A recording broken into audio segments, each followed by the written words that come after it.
સુપ્રભાત મિત્રો, આજે આપણે MSM3 ગુજરાતીના વર્ગમાં ખંડકાવ્યના પેપરની અંદર ખંડકાવ્યના લક્ષણો એ વિભાગ આપણે ચર્ચા કરીશું. ખંડકાવ્યના લક્ષણો અંગે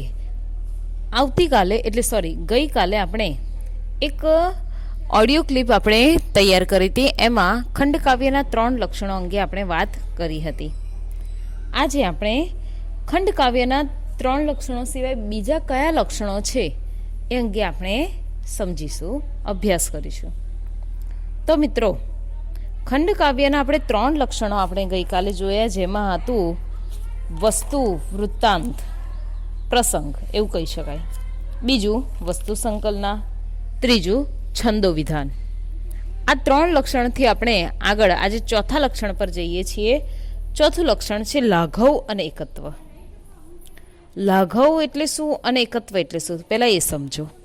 લાઘવ એટલે કે ટૂંકું, નાનું, લઘુ એમ કહી શકાય.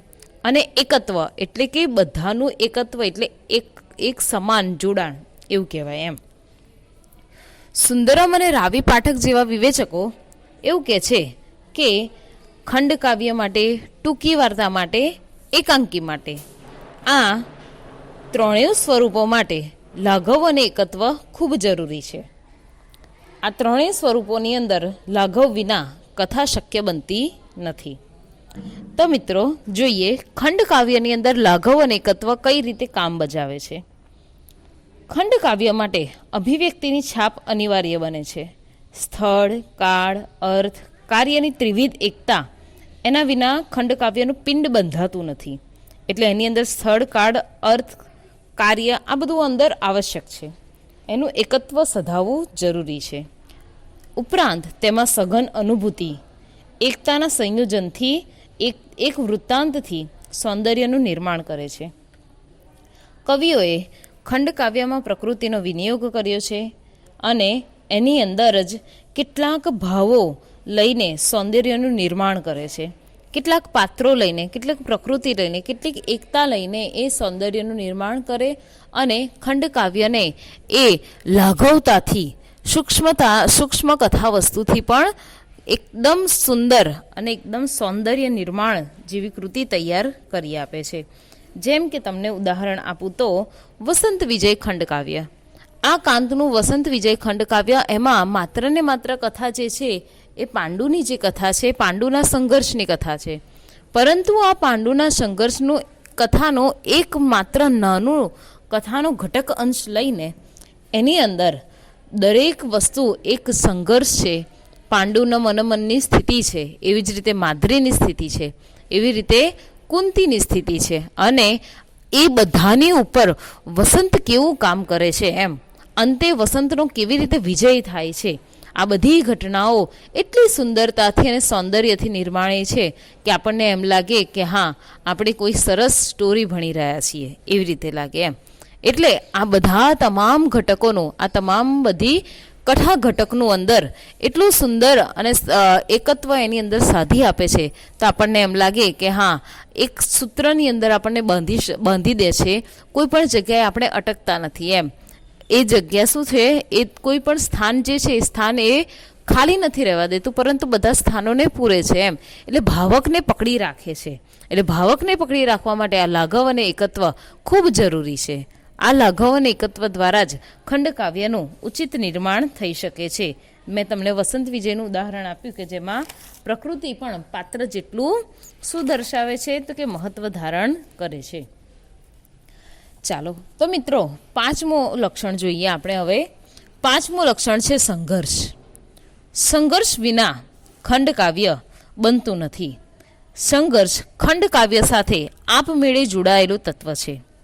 ખંડકાવ્યની અંદર મોટા ભાગે જોઈએ તો એ આંતરિક અને બાહ્ય એમ બંને પ્રકારના સંઘર્ષ ખંડકાવ્યની અંદર આપણને જોવા મળે છે. જેમ કે વસંત વિજય, અતિજ્ઞાન. આ ઉપરાંત આધુનિક ખંડકાવ્યો તમે જુઓ તો સિતાંશુ, યશશ્ચંદ્ર, જટાયુ જેવું ખંડકાવ્ય, તેની અંદર તમે જોઈ શકો છો આત્મલક્ષી એનો સંઘર્ષ કેવો ચાલે છે એ રીતે. એટલે આ રીતે ખંડકાવ્યની અંદર મધ્ય, અંતમાં અને પૂર્ણતયા સંઘર્ષ સાધે છે અને સંઘર્ષ દ્વારા અંતિમ સમયે ચરણ સીમાએ પહોંચે છે. એટલે સંઘર્ષ ખૂબ જ અનિવાર્ય બની રહે છે. છઠ્ઠું લક્ષણ જોઈએ હવે આપણે મિત્રો. છઠ્ઠું લક્ષણ છે વાતાવરણ. વાતાવરણનો એક અર્થ થાય છે વસ્તુનો સંબંધમાં અનુકૂળ આવે એવી રીતે પ્રતીતિકરણ એમ કહેવામાં આવે છે. વાતાવરણ શું કરે છે?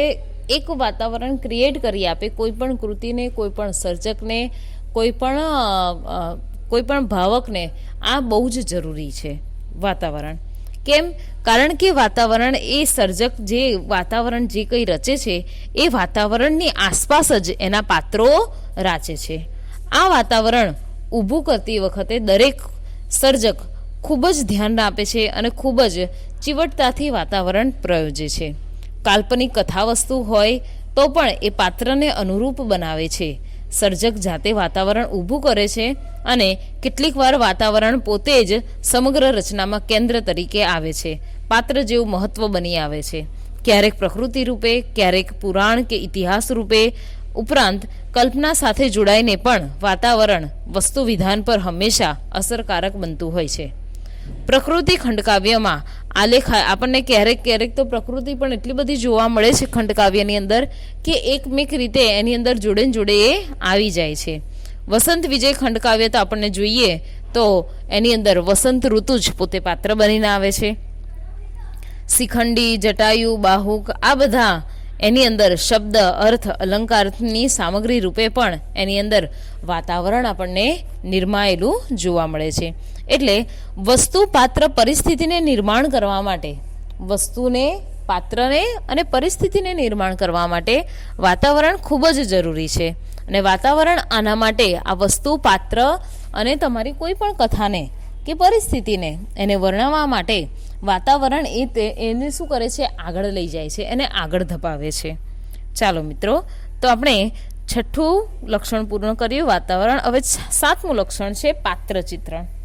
પાત્ર ચિત્રણ એટલે શું? આ તો તમને ખ્યાલ જ હશે કે પાત્રોનું ચિત્રણ એટલે કે ખંડકાવ્યની અંદર કોઈ પણ એક, મોટા ભાગે આમ તો બહુ બધા પાત્રો જોવા નથી મળતા, પરંતુ 3-4 પાત્રોની આસપાસ જ ખંડકાવ્ય રાચે છે. ગુજરાતી ખંડકાવ્યની અંદર મોટા ભાગે જોઈએ તો પૌરાણિક વસ્તુઓનો ખ્યાલ, પૌરાણિક પાત્રોનો ખ્યાલ વધારે જોવા મળે છે આપણને.